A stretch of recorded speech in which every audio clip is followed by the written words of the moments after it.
Hey guys, আসসালামু আলাইকুম। ইরাজ কিচেনে আপনাদেরকে স্বাগতম। আজকে আমি ঢেঁড়স নিরামিষ রান্না করব। প্রথমে আমি ঢেঁড়সগুলো ছোট ছোট করে কেটে নিয়েছি। কেটে নেওয়ার পর লবণ, হলুদ, মরিচের গুঁড়ো এবং 2 টেবিল চামচ বেসনের গুঁড়া নিয়েছি। এরপরে আমি মিষ্টি মরিচ দিয়ে দেব। দেওয়ার পর এগুলো আমি মাখিয়ে নেব।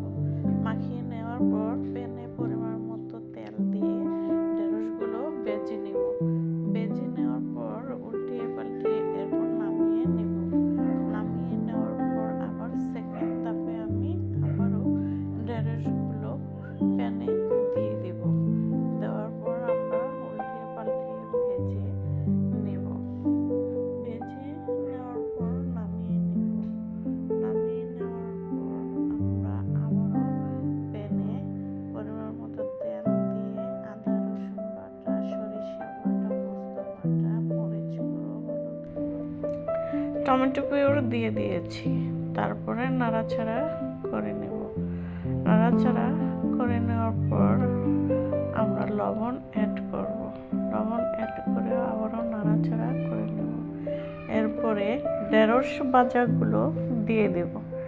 ঢেঁড়স ভাজা দিয়ে নাড়াচাড়া করে নিয়ে কষিয়ে নেব।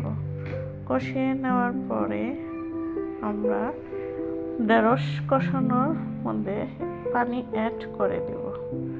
পানি অ্যাড করে দিব পরিমাণ মতো।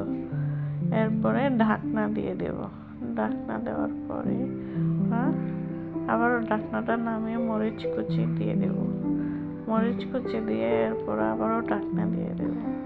এরপর ঢাকনা নামিয়ে আমরা হালকাভাবে নেড়ে চেড়ে নেব। নেড়ে চেড়ে নেওয়ার পরে আবারও আমরা ধনিয়া কুচি দিয়ে দেব। ধনিয়া কুচি দেওয়ার পরে আবারও আমরা ঢেকে দেব। ঢেকে দেওয়ার পরে কিছুক্ষণ রেখে এরপরে আমরা ঢেঁড়স রান্না কমপ্লিট হয়ে গেছে। গাইস, আমার রান্নাটা যদি ভালো লাগে তাহলে লাইক, শেয়ার, কমেন্ট করবেন এবং সাবস্ক্রাইব করবেন। আমার পাশে থাকবেন। আর আপনারা এভাবে ঢেঁড়স রান্না করে খাবেন। কেমন লাগলো কমেন্টে জানাবেন। থ্যাংক ইউ আমার ভিডিওটা দেখার জন্য। ততক্ষণ পর্যন্ত সুস্থ থাকবেন।